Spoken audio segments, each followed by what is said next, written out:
Akhirnya ketemu solusinya, ternak entok 48 hari panen. Tentu saja teman-teman pasti bingung bagaimana caranya sih supaya ternak entok dalam kurun waktu 48 hari sudah bisa panen. Jumpa Berikut kembali di channel penjelasannya. kebanggaan kita, channel Rusky Bikatra, di mana channel ini akan selalu mengupas tuntas tentang ilmu seputar peternakan entok. Apa kabar kalian semua hari ini? Kami selalu mendoakan semoga kalian semua senantiasa diberikan kesehatan serta keselamatan. Amin ya robbal alamin. Ada perbedaan untuk ternak pembibitan dan ternak pembesaran entok, di mana masing-masing sistem yaitu pembesaran dan pembibitan memiliki waktu yang ideal untuk bisa panen. Yang membedakan masa panen ternak pembibitan dengan pembesaran adalah waktu ya teman-teman. Jadi waktu panen untuk ternak pembibitan itu tidak bisa dipercepat secepat ternak pembesaran.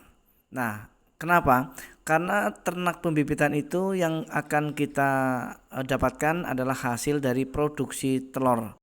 Dan sebagaimana kita tahu bersama bahwa tahap pengeraman entok itu jauh lebih lama ketimbang ayam dan juga bebek. Ada sekitar 38 hari ya masa pengeraman untuk entok itu sendiri.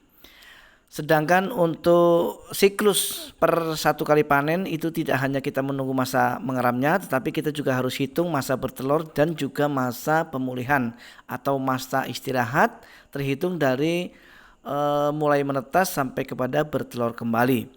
Sedangkan untuk ternak pembesaran kita akan bebas untuk memanen DOE yang kita besarkan itu di usia berapa.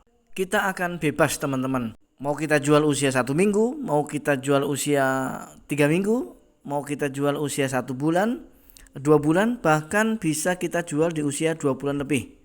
Nah, akan tetapi ketika teman-teman memang memiliki pembuangan atau tempat menjual entok, boleh dikatakan penampung ya, yang bisa menampung anakan entok kita yang usianya di bawah 50 hari atau 48 hari, itu sebetulnya jauh lebih untung teman-teman. Kenapa saya katakan jauh lebih untung? Karena untuk harga usia 48 hari itu sendiri teman-teman, kita di sini sudah bisa menjualnya dengan harga 50.000 ya, 50.000 per ekor. Nah, sedangkan ketika kita menunggu sampai usia rata-rata atau pada umumnya kita bisa panen yaitu di usia 5 atau 6 bulan, di mana bobot daripada entok itu sendiri sudah mencapai 2,5 kg ya. Maka tentu saja ketika kita kalkulasi ya, untuk menuju bobot 2,5 kg itu kita sudah menghabiskan banyak sekali pakan, teman-teman.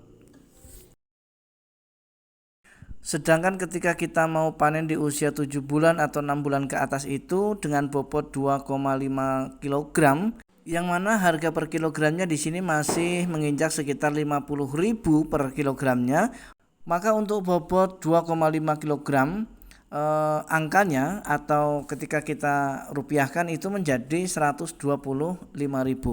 Nah, sedangkan untuk menuju bobot 2,5 kg itu kita sudah cukup menghabiskan banyak sekali biaya. Sehingga jika kita kalkulasi atau ketika kita bandingkan, keuntungannya itu lebih banyak yang mana ketika kita menjual di usia 48 hari dengan ketika kita menjual di usia 6 sampai kepada 7 bulan ke atas. Tentu saja berdasarkan pengalaman sebetulnya lebih untung ketika kita menjualnya di usia kurang dari 50 hari teman-teman, atau 48 hari. Karena dari segi biaya pakannya itu belum terlalu banyak.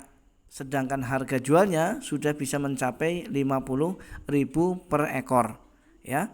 Nah, sekali lagi teman-teman dan sahabat semua, ketika kita menjualnya di usia yang sudah dewasa atau 7 bulan ke atas, otomatis nanti keuntungan kita akan sangat tipis sekali ketika kita kalkulasi ya antara biaya pengeluaran pakan dengan hasil penjualan, dan itu fakta teman-teman. Ditambah lagi dengan resiko-resiko yang akan terjadi ya teman-teman, di atas usia 50 hari menuju 6 bulan itu resikonya sangat luar biasa. Ini kita jujur-jujur aja ya teman-teman, bahwa ketika kita memelihara entok yang sudah dewasa, boleh dikatakan untuk pembesaran dan itu sudah menjadi basor semua, maka resiko terbesar itu sebetulnya bukan penyakit, ya. Penyakit itu justru malah datangnya dari manusia, ya.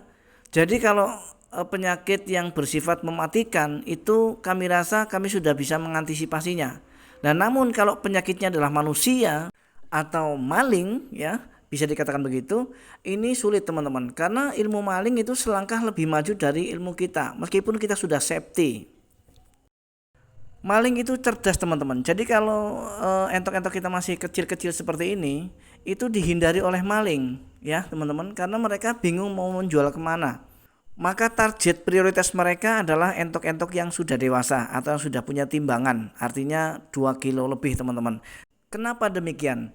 Ya karena memang entok yang dewasa itu jauh lebih mudah untuk mereka menjualnya, ya. Mereka bisa menjual di agen, mereka bisa menjual langsung kepada pembeli, ya teman-teman, yang membutuhkan daging entok, ya. Berbeda halnya dengan ketika mereka maling yang masih kecil-kecil, mereka pasti akan bingung kemana mau menjualnya. Itu fakta teman-teman. Maka resiko terbesar sebetulnya bukan penyakit di kampung kami, tapi manusia. Maka dari pengalaman-pengalaman yang sudah kami alami, seringkali kami tidak kebagian teman-teman. Sudah saatnya panen di usia 6 atau 7 bulan, tiba-tiba maling beraksi, ya. Separuh dari isi kandang bisa lewat atau bisa kecolongan teman-teman. Maka untuk saat ini kami akali dengan cara kita panen saja di usia kurang dari 50 hari. Dan setelah kita hitung-hitung teman-teman, ternyata justru malah lebih menguntungkan, ya. Selain kita juga terbebas dari resiko-resiko kecolongan, ya, atau aksi maling, kita juga lebih enak ya teman-teman untuk kita beternak. Dan kita sebetulnya jauh lebih nyaman teman-teman ya. Baik teman-teman dan sahabat semua, sampai di sini perjumpaan kita kali ini. Mudah-mudahan sharing kita kali ini adalah sharing yang bermanfaat serta bisa menginspirasi untuk kita semua. Akhirnya saya harus berkata undur diri, mohon maaf atas segala kekurangan. Mudah-mudahan kita masih diberi kesempatan untuk berjumpa esok hari di pembahasan yang sama, yaitu mengupas tuntas tentang ilmu seputar peternakan entok. Khusus buat sahabat-sahabat kita yang muslim, kami ucapkan marhaban ya Ramadan. Selamat menunaikan ibadah puasa yang akan kita awali esok hari teman-teman. Mudah-mudahan kita semua sehat ya teman-teman, sehingga kita bisa berjumpa kembali meskipun dalam keadaan puasa nantinya. Akhirnya saya harus berkata undur diri, mohon maaf atas segala kekurangan. Assalamualaikum warahmatullahi wabarakatuh. Salam ternak, salam satu hobi, dan salam sukses untuk kita semua.